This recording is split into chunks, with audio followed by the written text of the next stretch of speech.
कितने कष्ट भोगे हैं।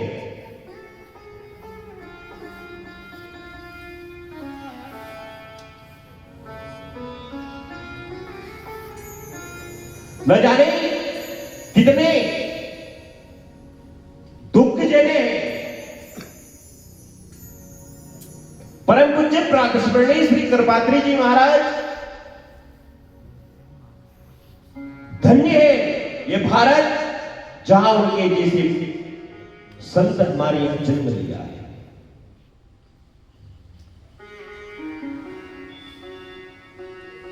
उस जो पीठ पर बैठे थे, गोवर्धन पीठ पर, गौ सेवा का आंदोलन उन्होंने प्रारंभ किया था।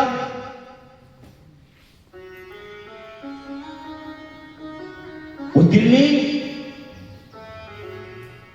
संसद भवन में गए, वहां जाकर मांग की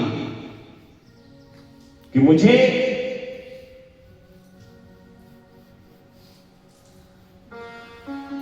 गौ हत्या बंद करानी है, गो आंदोलन करूंगा। श्रीमती इंदिरा गांधी ने उस समय वचन दिया था कि मुझे आप आशीर्वाद दीजिए, आपके आशीर्वाद से यदि मैं प्रधानमंत्री बन गई तो मैं गौ हत्या को बंद करूंगा। श्री कृपात्री जी महाराज की कृपा हुई, भगवान की कृपा हुई, वो प्रधानमंत्री बनी देश के।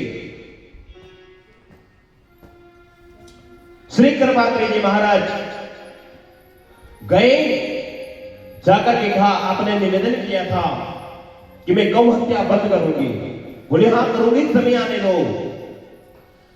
इस धरती के ऊपर, पृथ्वी के ऊपर, भारत में गौ हत्या और बढ़ने लगी। श्री कृपात्री जी महाराज अनेकों शब्दों को लेकर के दिल्ली पहुंचे और दिल्ली में जाकर के उन्होंने गौ हत्या आंदोलन किया। उसमें श्रीमती इंदिरा गांधी ने शासन को निर्देश दिया कि इन संतों के ऊपर गोलियां चलाओ। अनेक संत मारे गए उसमें।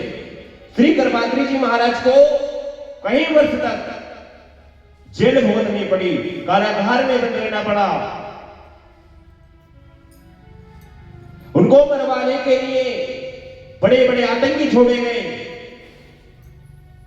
उनकी आंखों में गरम गरम लोहे के खिल्ले रखवाए गए थे, लेकिन परमात्मा की कृपा थी, उनका बाल भी बांका नहीं हुआ।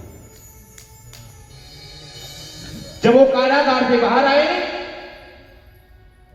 उस समय उन्होंने वचन ले लिया।